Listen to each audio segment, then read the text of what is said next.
We are in a 2018 Subaru Crosstrek Limited, and we're going to go ahead and install the entire OpenPilot system. So this is the official harness. So I already got it plugged into the harness box here. This is where the Ethernet will go to your OBD port. We'll be running an Ethernet cable from inside of here down the trim to the OBD port.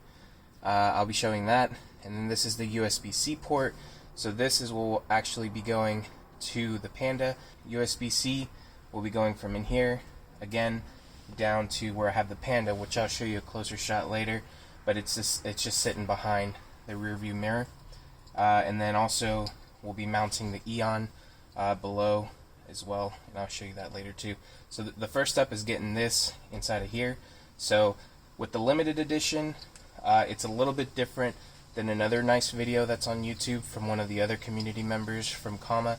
I'll link that below, but I think that's for other trims, maybe older models as well.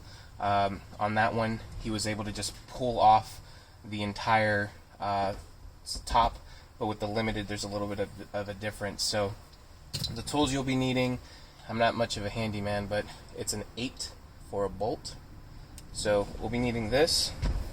Headlights nice, just so you can see a little bit better. And then lastly, it's not really necessary if you have nails or a way to do it, but also one of these nice spudger tools or pry tools. You find them in a lot of just basic kits.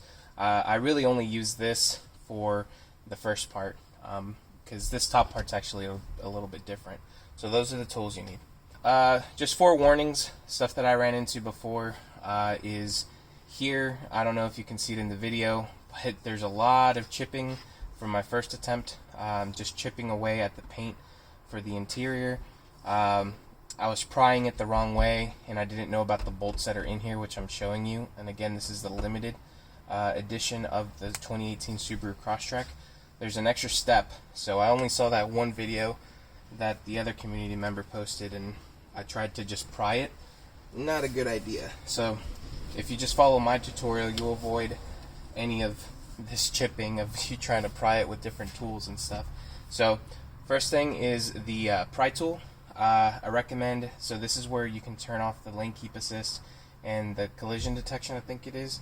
If you just get your pry tool and go from the front here and just shove it in there, and then at least pull it off a little bit. There you go. So I got it in pretty far, and then just pull it out, and then stick your finger under there, and then just simply start pulling on it to undo these clips.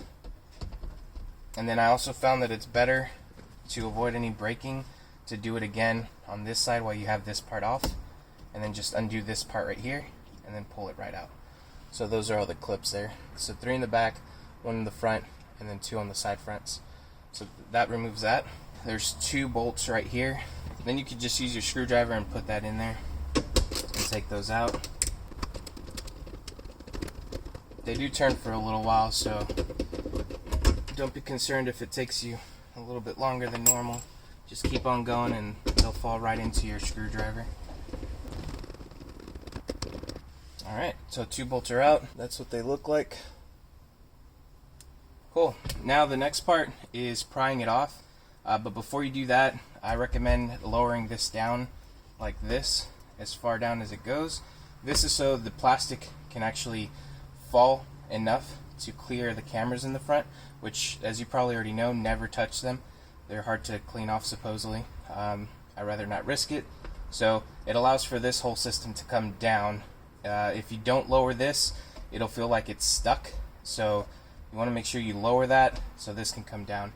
To pry it off, it might hurt a little bit at first unless you're using a tool, if you're better than me, but I found just giving it a nice tug from this area right here to start, and then just working your way around and pulling it off.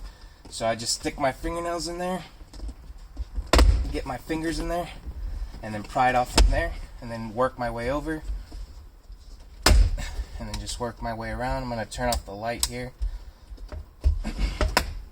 There we go. So then I'm going to push it forward and down to clear the cameras, and you got it off. So once it's off here on the right hand side, On the passenger side, this is the connector. So there's the mirror. This is the connector we're going to be unplugging right here. That goes to your eyesight. And then that's what we'll plug into this here. So that connector will plug into this, and then this will actually be plugging into your eyesight. So I'm gonna go ahead and do that now real quick. And here's a quick look at how it looks like connected. And then this is just hanging there. What a lot of people have done is there's actually a little bit of a crevice that goes in right here, and then there's the same thing on the other side. So a lot of people, and what I've done is I've just routed my USB-C cable down this way to the front, and then that'll connect to the Panda. And then on the other side, I did the same thing to route the flat Ethernet cable that comes with the harness. Behind the rearview mirror, that's my Panda there. On the other side, there's a USB-C, which is coming from the harness that we just installed. And then there's a USB-A, which will connect to the USB Mini that's on the Eon. And then down below there, that's my mount for the Eon. So I'm just going to connect those cables quick and dirty right now just to get it tested.